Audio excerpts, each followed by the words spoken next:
suis pas d'accord sur ce qui vient d'être dit, comme quoi les Libyens sont tous des Amazirs. Ce n'est pas vrai.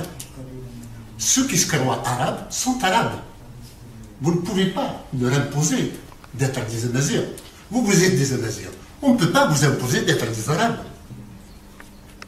Il y a, sachant que de toute façon, la Libye est un prototype de l'ensemble des États faits par la colonisation en Afrique.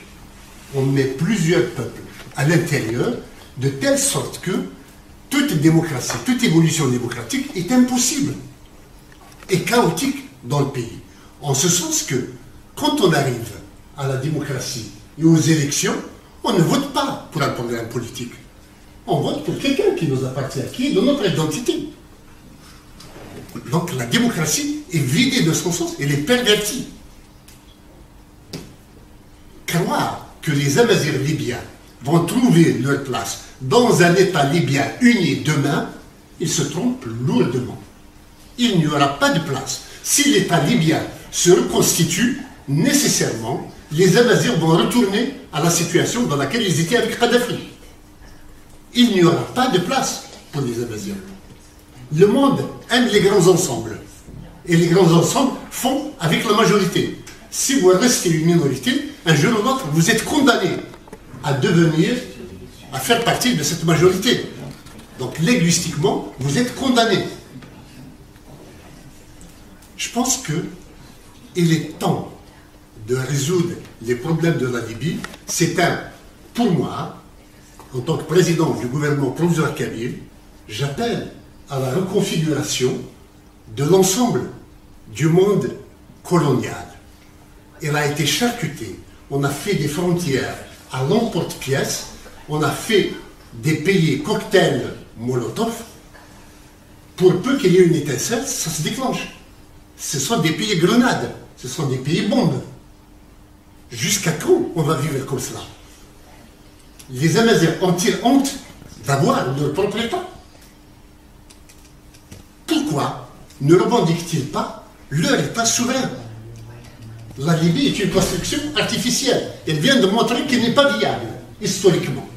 S'il était viable, on a descendu un dictateur, on met un démocrate ou un autre dictateur, et ça marche. Mais ce n'est pas le cas. Les Amazirs sont un peuple distinct des autres. Dès lors que quelqu'un vous dit que je suis arabe, il est arabe. C'est son droit de l'être. Et au nom de quoi? Au nom de sa arabité, il va dire que la Libye est un pays arabe. Au nom de quoi? Parce que vous êtes des Amazirs, vous lui imposez d'être Amazir lui. Je pense qu'il y a lieu de changer de démarche. Les Amazirs de Libye ont droit à leur État, à exister en tant que peuple souverain, à être des gens qui s'autogouvernent, qui ont leur État à eux. Sachez que un peuple qui n'a pas d'État subit nécessairement l'État des autres.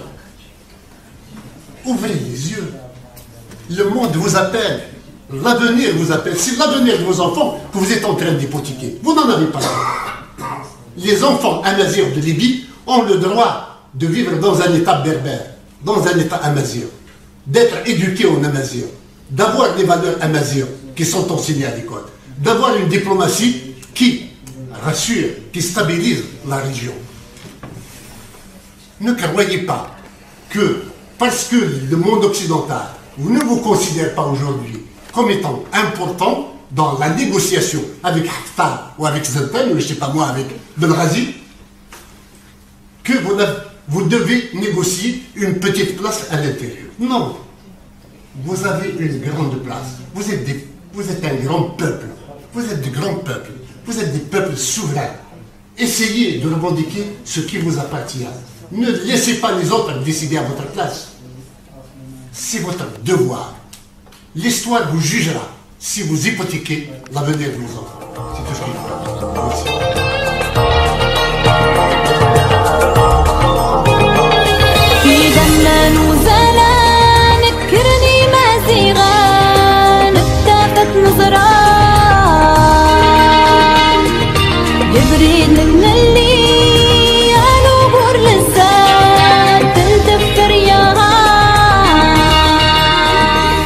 Yes,